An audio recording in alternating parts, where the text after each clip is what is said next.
Hola, buenos dias. So, kukwentuhan ko kayong paano ko nakarating dito sa Europe o sa Spain. So, ito yung unang naging move ko, guys.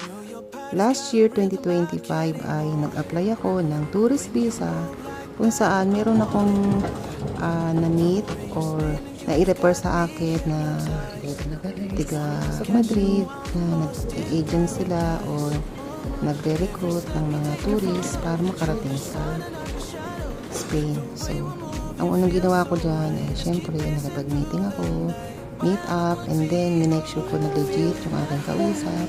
And then nung na-verify ko na legit naman talaga siya is nag-proceed na ako sa pag-aayos ng aking application. So, ito nga pala yung araw na una akong pumunta sa embassy ng Germany. So, sa Germany ako nag-apply ng visa para sa tourist. Hindi ako dumiretso ng Spain agad kasi hindi ganun kadali ang dumiretso. Kasi siguro sa ibang nalalaman nyo, hindi talaga ganun kadali na makapasok sa Spain.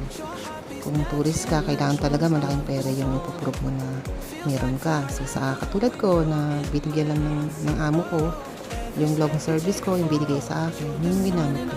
So sila lahat ang nag-provide sa akin ng mga gastos, mga ginastos ko. So mula sa ticket, sa application, sa mga fee na binayaran ko sa aking agency, sila ang nag-provide. Pati na rin yung pocket money. So napakaswerte ko sa amo ko, guys, sa naging amo ko ng almost 12 years sa Hong Kong. Sila talaga yung nag-finance dun sa aking ginawang pag-apply dito sa Spain. So dito na ako sa Spain, almost 9 months na ako nandito at 9 days lang nagkaroon na ako ng amo. Pagdating ko dito from Germany, 3 days Germany, and then punta na ako ng Spain. So ganun lang.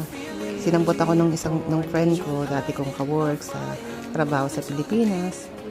And then yun na nga, the rest ng story ay kukwento ko sa inyo sa susunod ko na mga vlog. So itong pinapakita ko sa inyo ay yung memories kung saan ako ay nag-ikot-ikot muna after ko na magpasa ng application sa tourist visa. So yun lang muna, guys. Yung masasabi ko sa inyo, siguro sa mga next na video ko sa inyo, share ko naman yung talagang ginawa ko. Ano yung mga inayos ko para ma-approve yung aking visa.